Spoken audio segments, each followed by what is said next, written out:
Tem que se pôr fim imediato a essa sanha. Nós não podemos deixar de nos furtar a caçar eleitoralmente aqueles que abusaram para obter voto. É ministro andar com Vocaro nos aviões de Vocaro, nas festas de Vocaro. Eles não têm vergonha na cara. Esse cara de pau, de toga suja. É inacreditável o ponto a que chegamos. O relator da CPI, senador Alessandro Vieira, foi ameaçado publicamente pelos ministros do STF, Gilmar Mendes e Dias Toffoli. O senador apresentou o relatório final da CPI do crime organizado que sugeriu, perceba bem, apenas sugeriu, a denúncia contra os 2 ministros. Isso foi o suficiente para que os ministros reagissem de forma agressiva. Como vamos ver no vídeo a seguir, eles se manifestaram deixando claro que pretendem colocar o Ministério Público no caso. O recado foi direto. O relatório da CPI pode ser usado como pretexto para tentar cassar o mandato do senador ou deixá-lo inelegível. Em uma democracia, o parlamentar deveria ter imunidade por suas opiniões e relatórios. Mas o que vemos aqui é uma inversão perigosa. Quem deveria ser fiscalizado passa a ameaçar o fiscalizador. Veja agora as imagens e as declarações que comprovam essas ameaças. E também o desabafo do senador Magno Malta, que ficou indignado com a fala dos ministros. Discrescência de um relatório completamente infundado, sem base jurídica, sem base em verdade factual e com um único e nítido sentido de obter votos. Isso, senhor presidente, é abuso de poder. Isso pode levar, inclusive, à inelegibilidade.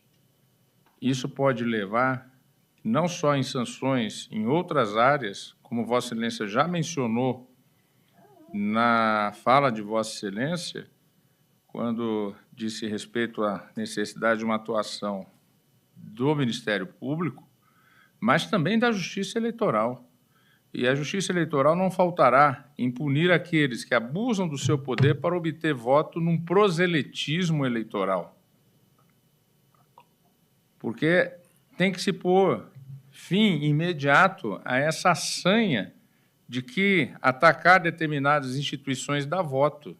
Atacar instituições é atacar o Estado Democrático de Direito, é atacar a democracia. E isso é abuso de poder, ministro Nunes Marques, Vossa Excelência, que estará presidindo o Supremo Tribunal Federal, ministro André Mendonça, que será o vice-presidente. Pelo que eu soube, na data de hoje deve ser realizada as eleições na Corte Superior Eleitoral. Nós não podemos deixar de nos furtar a caçar eleitoralmente aqueles que abusaram, atacando as instituições para obter voto e conspurcar o voto do eleitor. Porque é disso que se trata, presidente ministro Gilmar Mendes, quando surge um relatório aventureiro desse. A forma como tudo isso tem ocorrido, com vazamentos seletivos de documentos pela CPI e a construção de narrativas apressada em torno de fatos ainda sob apuração, indicam que essa dinâmica se insere num movimento mais amplo, que recomenda um olhar crítico. O pedido formulado pelo relator da CPI do crime organizado, voltado ao indiciamento de ministros do Supremo sem base legal, não constitui apenas um equívoco técnico. Trata-se de um erro histórico, que nos conduz a uma reflexão mais ampla sobre o papel dos poderes e os poderes das comissões parlamentares de inquérito. E eu tenho absoluta certeza, senhores ministros, de que o tribunal vai se debruçar sobre isso. Ainda em relação ao conteúdo do relatório divulgado pela CPI, chama atenção o fato de que, conforme apontado por jornalistas independentes, uma comissão parlamentar instaurada após o massacre de 120 pessoas nos complexos de Alemão e da Penha no ano passado, não tenha promovido sequer a quebra de sigilos de milicianos ou integrantes das facções que controlam territórios no Rio de Janeiro. Gilmar Mendes acaba de se manifestar, senador Alessandro, dizendo que a CPI não tem base legal para pedir indiciamento. Eu nunca tinha ouvido ou visto isso na minha vida. Para que CPI? Que não tem base legal, mas o que tem base legal mesmo é ministro andar com vocaro nos aviões de vocaro, nas festas de vocaro. Eles não têm vergonha na cara. Esse cara de pau, de toga suja, porque esse instituto aqui está desmoralizado. CPI, CPMI pode acabar com isso, porque não existe. O presidente dessa casa está envolvido até o pescoço.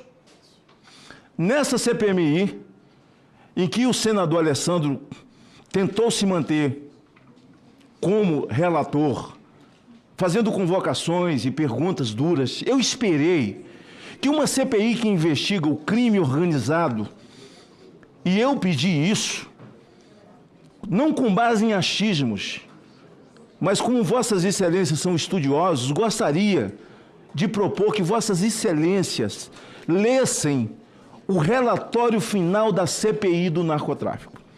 Eu fiz um requerimento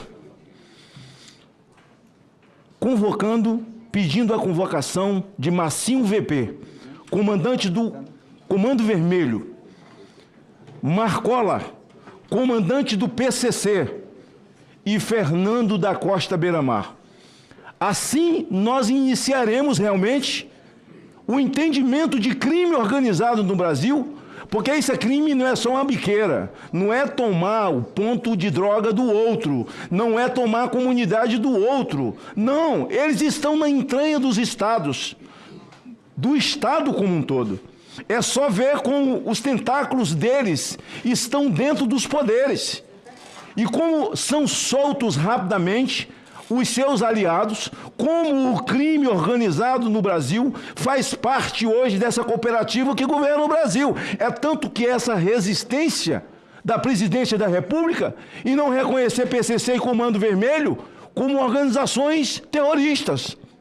Trazendo aqui Fernando da Costa, trazendo aqui Massinho VP e o Marcola, aí sim essa CPMI, por força do povo, essa CPI seria renovada, porque os tentáculos alcançam todos os lugares. O Silvio Almeida, que era ministro de Direitos Humanos, comprou as passagens da dama do tráfico. Quem recebeu ela? Flávio Dino. As entranhas, os tentáculos estão em todos os lugares. Então eu requeri que o senhor Nayib Bukele, presidente da República de El Salvador, fosse convidado a vir falar a nós como deu cabo à violência e o crime organizado do seu estado.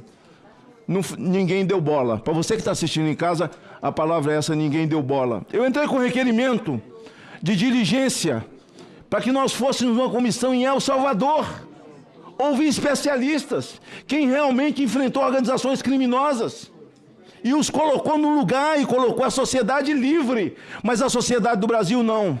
Pode roubar um celular, tirar na cabeça de um estudante para tomar uma cervejinha, que está tudo certo. Ora, eu entrei com requerimento pedindo que o senhor Marcos William Herbes Camacho, que é o chamado Marcola, que era assessor de Geleão, que foi quem fundou o PCC, não foi ele. Geleão morreu de diabetes e ele então assumiu. Convocação do senhor Márcio Santos Nepomuceno, convocação do senhor Luiz da Costa, que eu coloquei. Eu quero, gente, estou mostrando porque isso aqui é documento que eu vou levar.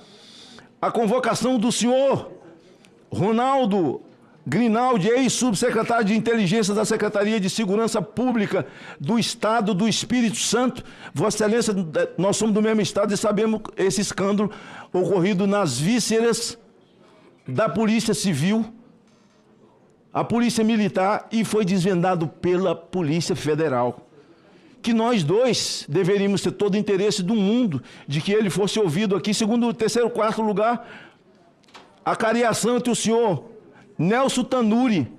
Esse aqui mandou o interlocutor me procurar. Vocês são doidos, é? Você é doido? Você não me conhece, não, é?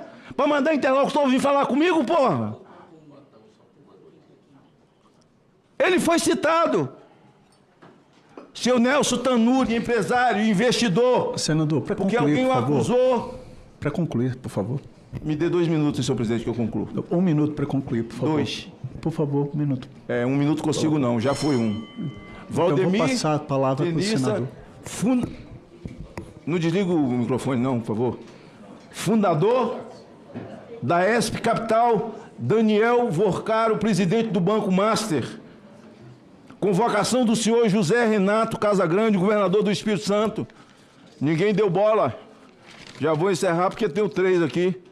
Encaminhamento das imagens das câmeras de segurança da Carceragem Superintendência Regional de Polícia Federal de Belo Horizonte, Minas Gerais, referente ao período de custódia do senhor Luiz Felipe Machado de Moraes Mourão, o chamado sicário, que até hoje não tem nada. Aqui tem uma manifestação da família, dizendo que nem a família foi chamada, nem a família sabe o dia que ele morreu, como morreu, e não deixaram a família ver o corpo. Trazer a essa comissão a convocação do senhor Erildo Rosa Júnior Pimentel, civil do Estado do Espírito Santo, convocação do senhor Eduardo Tadeu Ribeiro Batista da Cunha, policial civil do Estado do Espírito Santo, convocação do senhor Richard Murad Macedo, superintendente regional da Polícia Federal do Estado de Minas Gerais, para explicar a morte do sicário. Eu li todo o relatório do senador Alessandro, o seu esforço e contorcionismo. Voltou usando essa palavra de uma maneira não pejorativa, para responder um pouco à sociedade. Mas o que fica no seu relatório, eu já findo, é o pedido de indiciamento de Gilmar Mendes, de Toffoli, que comete crime, que tem cassino, que tem jogatina, que tem máquina de caça-níquel dentro do seu resort, o Toffoli Taiaiá. O indiciamento de Alexandre de Moraes, um criminoso violador de direitos humanos. Isso tem no seu relatório. E é isso tão somente que vai ficar. Que Deus tenha misericórdia desse país que blinda e esconde bandido. E você? O que pensa sobre tudo isso? Acha que um senador deve ser ameaçado por exercer o seu papel de fiscalização? Ou acredita que os ministros passaram do limite? Comenta aqui embaixo a sua opinião, porque eu quero saber o que você pensa dessa situação. Se você gosta de vídeos que trazem a verdade sem filtros e quer acompanhar o desenrolar desse caso, não esquece de se inscrever no canal e ativar o sininho.